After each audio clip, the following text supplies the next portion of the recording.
Pedal hits the stop. Name withheld, March 2015. My first posting as a brand new Royal Australian Air Force helicopter pilot was to 35 Squadron in Townsville, North Queensland, Australia, to fly the Bell UH-1H Iroquois. Day-to-day work was largely Army support in the high-range military training area northwest of Townsville. At an average 1,500 to 800 feet above mean sea level, and with summer temperatures of 35 degrees Celsius and 100% humidity, the Iroquois often came very close to its performance limit for approach and departure from pads when carrying loads. Towering takeoffs or out-of-ground effect, OGE, hovering with anything but the lightest load were rarely possible unless they occurred early in the cool of the morning. This particular day, I was required to do an admin move for a 4-man Army survey team and their equipment. It was a mid-morning start, and the task would be over quickly. A perfect opportunity for me as a junior pilot to get some command experience. My co-pilot was an older fellow with previous caribou experience, but with very little time as an Iroquois pilot. As we approached the designated landing zone, it became apparent that it was an OGE pad in a very small circular opening in the forest. The trees were perhaps 30 meters tall on the crest of a flattish ridge, and the approach would require coming to a complete stop and a hover at treetop height and then descending vertically down. The prospect of this required a few important checks before committing to the approach. Approaching an OGE hover without the requisite power margin would be disastrous, as there would not be enough power to hover nor to go around. A crash into the trees would be inevitable. We circled around the pad as we calculated the power margin and the outside air temperature and spoke with the survey team by radio regarding the weight of their equipment. The prevailing wind conditions would also be critical, so we asked the survey team to throw a smoke grenade to allow us to judge the wind direction and strength.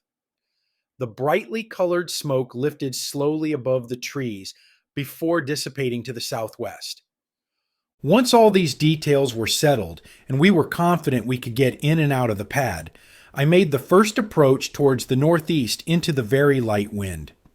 The first approach went smoothly, and we descended vertically into the hole amongst the trees to lift 3 soldiers out with a small margin of excess power. As was the custom, I then swapped over flying with the co-pilot who took a turn to fly the approach and shift the next load. He copied everything I had done the first time, and the move was uneventful. For the third and final approach, I had control once again, and flew to the landing zone exactly as we had done previously. As I approached the hover point above the opening to the pad, the crewman was leaning out of the rear door calling the clearance from the trees, and my co-pilot was calling the amount of torque I was using so that I had an idea of the power margin available to me.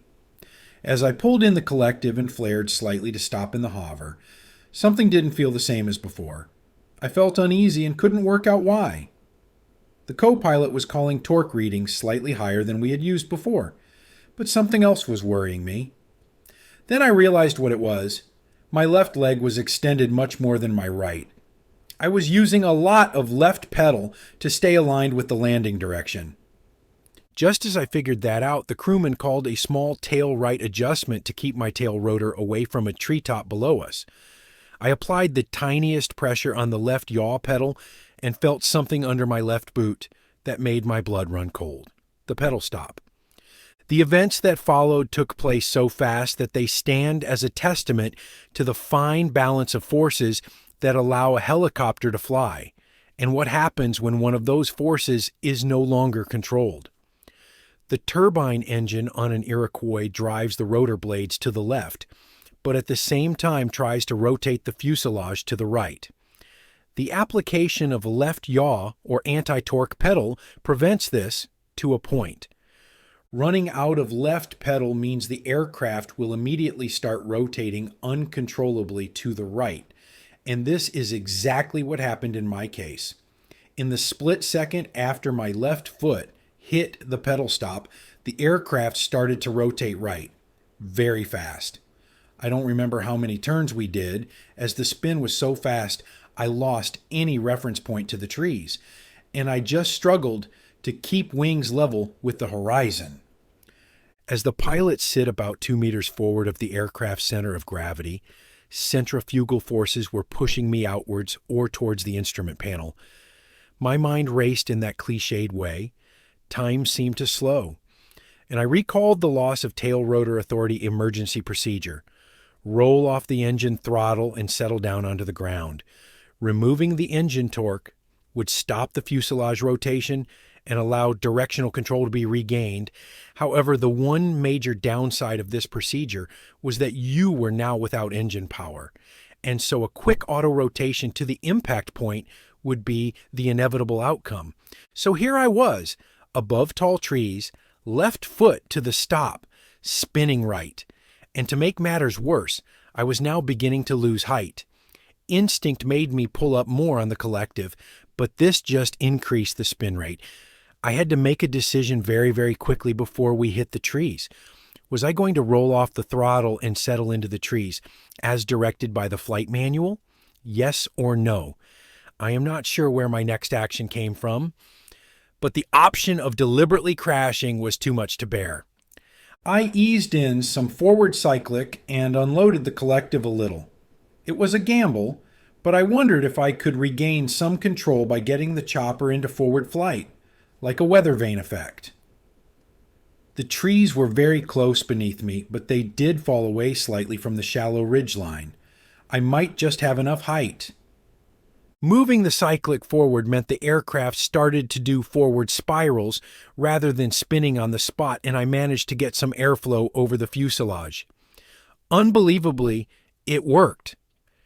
Just prior to the skids hitting the trees, I regained forward flight, the left pedal came off the stops, and there was that wonderful shudder of translational lift. We flew away from the trees. There was complete silence over the intercom. The crewman was the first to speak. "What the bleep was that?" Lessons learnt. I felt physically sick. I had just escaped what almost certainly would have been a catastrophic accident with fatalities, and it would have been my fault. We did a wide level circuit to talk about things, to check the aircraft configuration, and to settle my heart rate down. We noted the outside air temperature had increased at least 10 degrees since we had started this morning, and the wind was now quite a strong easterly. This accounted for using more left pedal on the any approach to avoid weathercocking and using more power than before. The touch of a left pedal to avoid the tree was the last straw, and we had exited the controlled flight environment. Luckily, it wasn't a permanent exit. Thanks for listening. If you enjoyed this story, don't forget to subscribe for more stories from the pilot seat.